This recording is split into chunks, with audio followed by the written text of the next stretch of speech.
చాలా వస్తూ ఉంటాయి మనకి. చాలాసార్లు చెప్తాను కదా, చిన్నదాని పెద్దానికి మనస్పాతి చిన్న పరిస్థితులు వస్తాయి.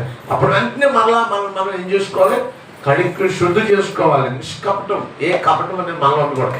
ప్రభువైన యేసుక్రీస్తు వారు అదే మాదిరిగా ఆయన ఏం చెప్పాడంటే, ఒకవేళ చదవండి మత్తయి సువార్త, ఒకవేళ ఏదైనా చిన్న పొరపాట్లు సమస్యలు సాధారణంగా వస్తే నువ్వు ఎక్కడికి వస్తావు? నా బలిపీఠం దగ్గరికి వస్తావు. మత్తయి సువార్త 5వ అధ్యాయం. అలా వచ్చినప్పుడు అక్కడ 23వ వచనంలో, కావున నువ్వు బలిపీఠం వద్ద అర్పణ అర్పించుచుండగా నీ మీద నీ సహోదరునికి విరోధం ఏమైనా కలగని అక్కడ నీకు జ్ఞాపకం వచ్చిన ఎడలా, అక్కడ బలిపీఠం మీద నీ అర్పణ విడిచిపెట్టి మొదలు వెళ్ళి నీ సహోదరునితో సమాధానపడు, అటు తర్వాత వచ్చి నీ అర్పణను అర్పింపు అన్నాడు. ఇది ఈ నిష్కపటత్వాన్ని, నిష్కపటత్వం, నిర్దోషం. నిష్ అంటే లేకపోవడం కనుక నిష్కార్యము అంట.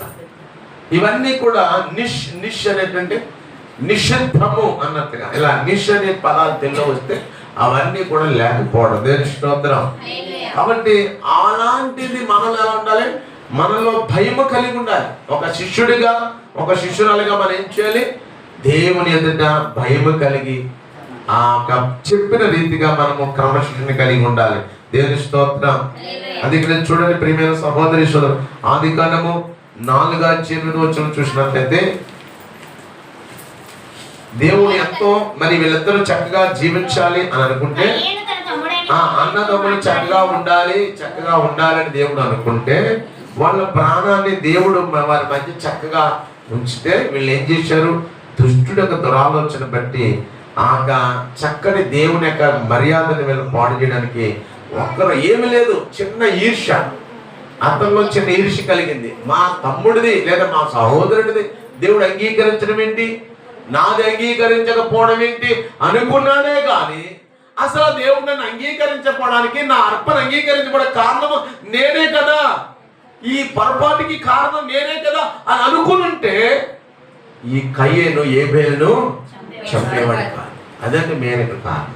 భార్య భర్తల మధ్య కానీ, అన్నదమ్ముల మధ్య కానీ, అక్క చెల్లెల మధ్య కానీ, అత్తా కోడల మధ్య కానీ, ఇలా ప్రతి విషయంలో జరుగుతున్న చిన్న పొరపాటు ఏంటంటే ఇగో అనేది వస్తుంది ఇక్కడ. అంటే ఎదుటి వ్యక్తి యొక్క పరిస్థితినే వాళ్ళు ప్రశ్నించుకునే ఆ పరిస్థితిని దుష్టుడు కలిగిస్తూ ఇండిసిప్లిన్ అనేటువంటిది ఇక్కడ. అందుకని అంటే ప్రోటోకాల్ అంటారు ఇక్కడ. అంటే పెద్ద చిన్న, అందుకని మనం ఎప్పుడైనా సరే పెద్దలను గౌరవించాలి. దేవుని స్తోత్రం.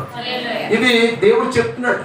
నీ తల్లిదండ్రులను ఏం చేయాలి? నువ్వు సన్మానించాలి. ఎప్పుడు, ఎందుకు సన్మానించాలంటే